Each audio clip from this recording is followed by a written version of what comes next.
Ultimate Club. For life.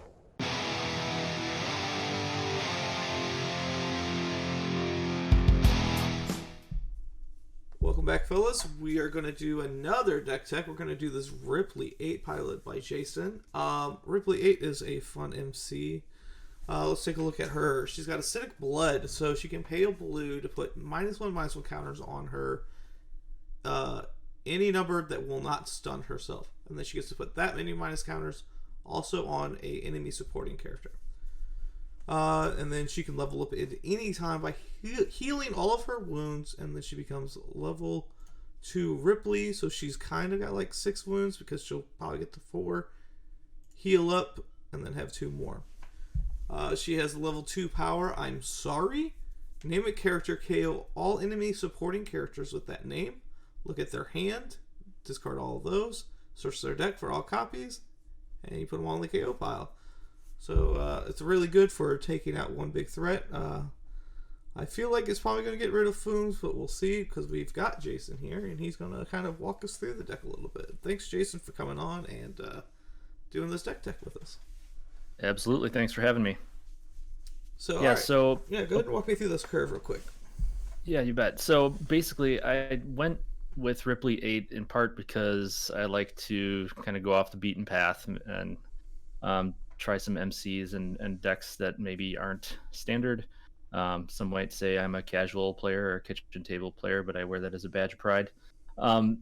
And I was actually listening to the podcast with Mr. Ben from a couple weeks ago, and that had Adam Logan on it, and he mentioned that Ripley number 8 was sort of one of his pet MCs, which kind of got me to thinking, like, oh, how could you make her actually worthwhile? And so then I, with this format, kind of put together, we could have Inferno kind of work together with her, so she could drop counters on a supporting character, and then either take that character out or move the counters from both her and that character onto the MC and hopefully get a wound that way. So that seemed like an interesting interaction to me. So I started sort of with that. Yeah, because that's pretty interesting. The Pyrokinesis moving and everything on. Sometimes there are, because Ripley's a 5/7, so that's 6 counters. And if they have someone in play that's big enough, like a Foom or I'm trying to think of like the other big guys. Morloon has 8 defense, so he can hold 6 counters.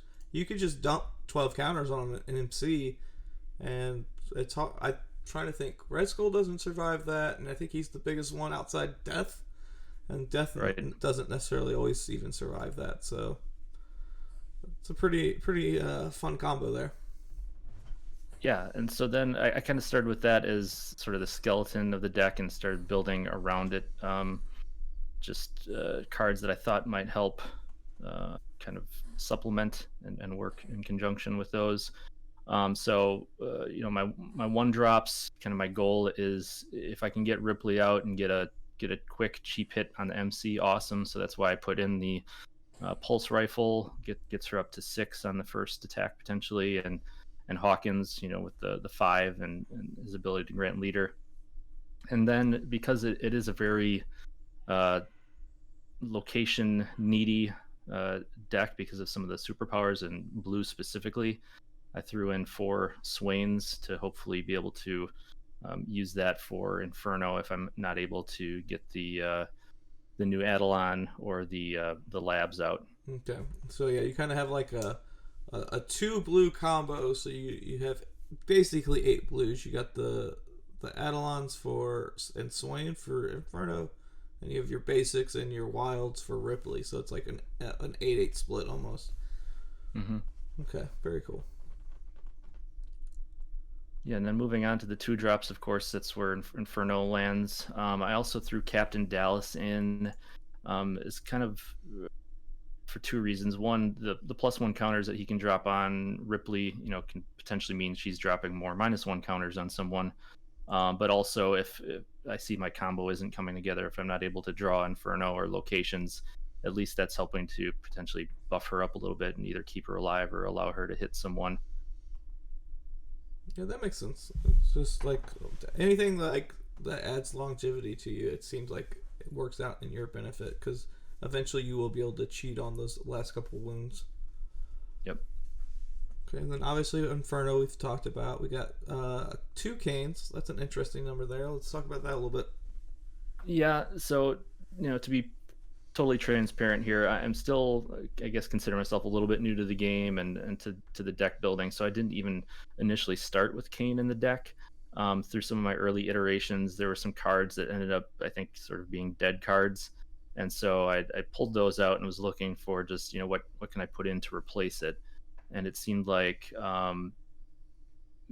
I believe they might have been plot twists even. So it seemed like, okay, I could either do more plot twists or maybe some lower drops. And I thought, filling it back with Kane could potentially help me get to some of my basic locations if I'm having a drought there. Plus, he team attacks with Ripley, which is something you don't, even though Kane gets used a lot, you don't see him being much of a factor on offense a lot, so that actually can kind of help out. Yeah, so the 6 attack team attack that finds you a resource on turn 2 is pretty good. So then our 3 drops, we have 1 lone Fang Leviathan, and then what I assume is the powerhouse, because we keep talking about adding longevity to Ripley and ways we can do that, and Power Loader.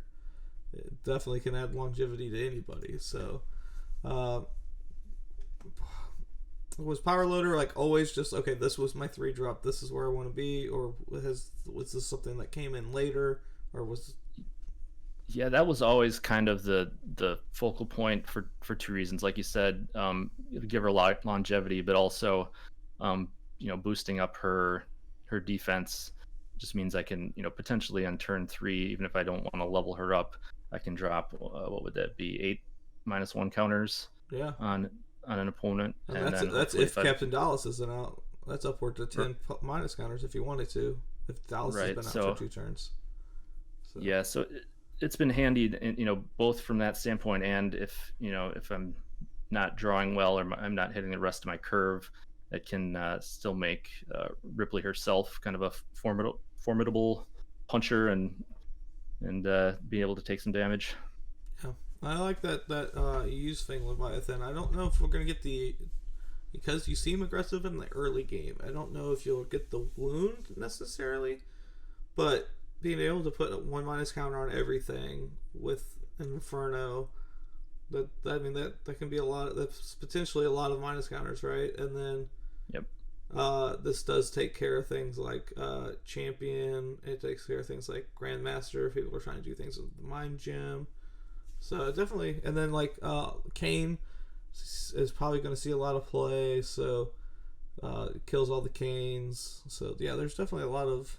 I think it's more for just the Comet Fall, and I think it's smart putting in the 3 drop where your drops are a little bit more narrow as far as you just have the power loaded there. So adding that 5th 3 drop is pretty decent. Let's talk about Quake a little bit, because you don't have any greens. You do have the wild for her.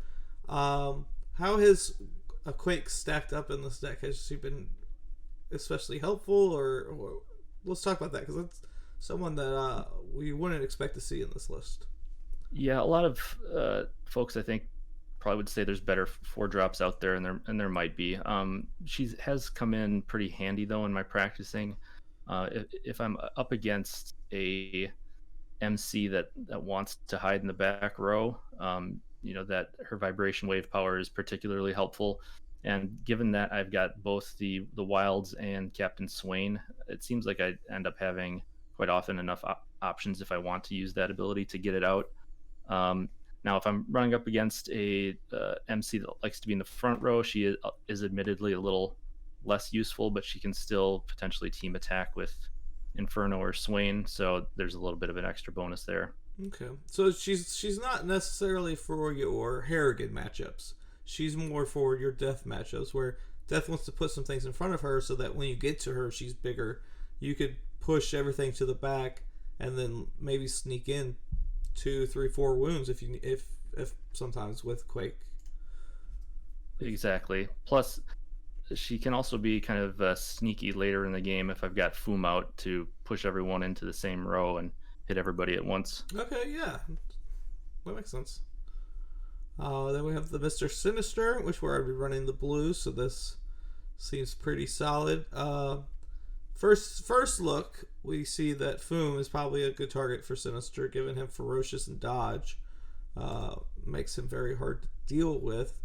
But we talked earlier a little bit, and you also really like using this on Johnner, right? Like giving Johnner the dodge mechanic so that he's always a 6-cost 10/10. Yep, exactly. That's kind of the combo I was thinking. If I get Sinister out, unless he gets lethal, he's going to be around. Hopefully, in the next turn, I can drop Johnner, and then, being a 10/10, basically, there's some ways around that. But for the most part, if he's got dodge, he's a 10/10. It's pretty handy. Then we got 7 drops. We got Corporal Hicks and the Champion. Let's talk about Hicks first. So, I really like Hicks. Hicks hasn't seen a lot of competitive play since Anthony Carisi's Sister Grimm deck. But I can see where he could be useful here for both opening up some more, the ability to put more counters on your opponent with Ripley, protecting Inferno. While we're talking about Corporal Hicks, let's also go ahead and jump a little bit and talk about Emerge from the Cocoon, because I feel like these cards kind of do a lot of the same coverage. I feel like Emerge from the Cocoon is protect Inferno. Now, since we're talking about 7 drops, it protects Champion. Champion's a really good silver bullet, but sometimes you have to worry about Leviathan. So this Emerge from the Cocoon can make him immune to Leviathan drops, but also be able to take out things like really big Iron Mans or Fooms without any issue. I like both of these drops. I like the 2-1 split here. Is there anywhere else that I missed that we're using Emerge Cocoon?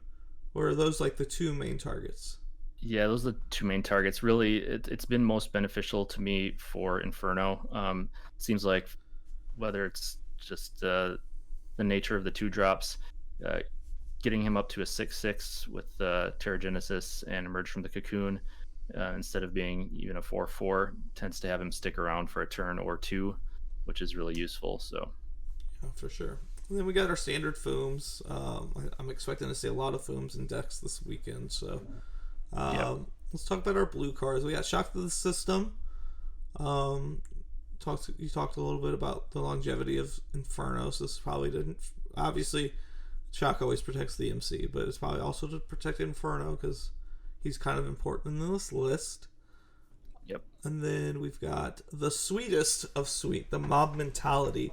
Mob Mentality is a card I love because it's basically pay a resource for a one-turn relationship. Actually, it's a relationship for all your team attackers for the turn, right? And then it's at least +6 attack. That's pretty insane. Like, Mob Mentality is one of those cards that it's good enough that if you're playing the resource, if you're playing the Earth, which you are, it's worth at least looking at. It's not good enough that, I need Mob Mentality in this deck, so I'm going to start shoehorning in Earths, right? So I'm really excited to see. I think you'll probably steal a couple games with this card for sure. Let's look at some of our team attackers for Mob Mentality. We got the Ripley, Hawkins. You got a good amount of the Wayland characters in Dallas, Kane, Johnner, and Hicks. So, and then let's see here. Is anyone who's not on Wayland able to team attack? Oh, you got your triad here of the Inhumans of Captain Swain, Quake, and Inferno. So very cool. Is there anything else that we've missed? No, I basically, knowing that I had Earths in the deck, I thought, let's take a look at what else can utilize the Earth, because the humanity powers don't show up all that often. And I saw that card, and timing is big with that one. But I can definitely steal an unexpected wound or take out a character that looks like it's too buffed to be hit for the most part. Right. The +6 is pretty awesome. So very cool. I appreciate it. That's a pretty good explanation of the deck. I appreciate you stopping in and letting us do this deck tech. Wish you the best of luck this weekend. I'm sure it'll be great. I'm really excited to see how this deck performs live. So I'm really excited to call at least one of your games this weekend. Cool, thanks. Yeah, I appreciate you having me on. No problem, man.